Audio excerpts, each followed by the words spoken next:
Hey guys, welcome back to ARTNPSC academy. So இன்றைக்கான science question பார்ப்போம்.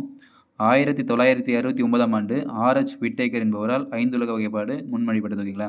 So ஐந்துலக வகைப்பாட்டின் தந்தை யாருன்னு பார்த்தீங்கன்னா ஆர்எச் விட்டேக்கர் தான். எந்த ஆண்டு அறிமுகப்படுத்தினார் பார்த்தீங்கன்னா 1969ஆம் ஆண்டு. அவர் அறிமுகப்படுத்திய 5 உலகங்கள் என்ன பார்த்தீங்கன்னா 5 பேருலகங்களை உள்ளடக்கியது. அவை மொனிரா, புரோட்டிஸ்டா, பூஞ்சைகள், பிளான்டே மற்றும் அனிமேலியா. ஓகேங்களா?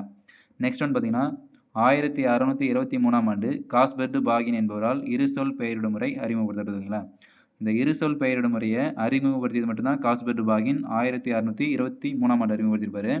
அதுவே அந்த இருசொல் பெயரிடும் முறையை நடைமுறைப்படுத்தினவர் யாருன்னு பார்த்தீங்கன்னா கரோலஸ் லினேயஸ். எந்த ஆண்டுன்னு பார்த்தீங்கன்னா 1753ஆம் ஆண்டு. ஓகேங்களா? ஸோ இருசொல் பெயரிடும் முறையை அறிமுகப்படுத்தியவர் காஸ்பெர்ட் பாகின் 1623.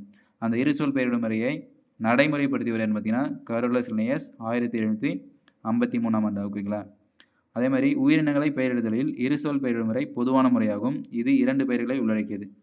இருசொல் பெயரில் முதல் பெயர் பேரினத்தையும் இரண்டாவது பெயர் சிற்றினத்தையும் குறிக்கும். ஓகேங்களா?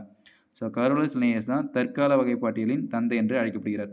ஸோ அதாவது தற்கால வகைப்பாட்டின் தந்தை என்று அழைக்கப்படுவதும் கரோலஸ் லினேயஸ் தான். நவீன வகைப்பாட்டியலின் தந்தை என்று அழைக்கப்படுவதும் கரோலஸ் லினேயஸ் தான். அதே மாதிரி வகைப்பாட்டியலின் தந்தை என்று அழைக்கப்படுவதும் கரோலஸ் லினேயஸ் தான். ஓகேங்களா? ஸோ இது எங்கே இருக்குன்னு பார்த்தீங்கன்னா 7th ஸ்டாண்டர்ட் சயின்ஸ் புக்கில் பேஜ் நம்பர் 100ல் இருக்குது.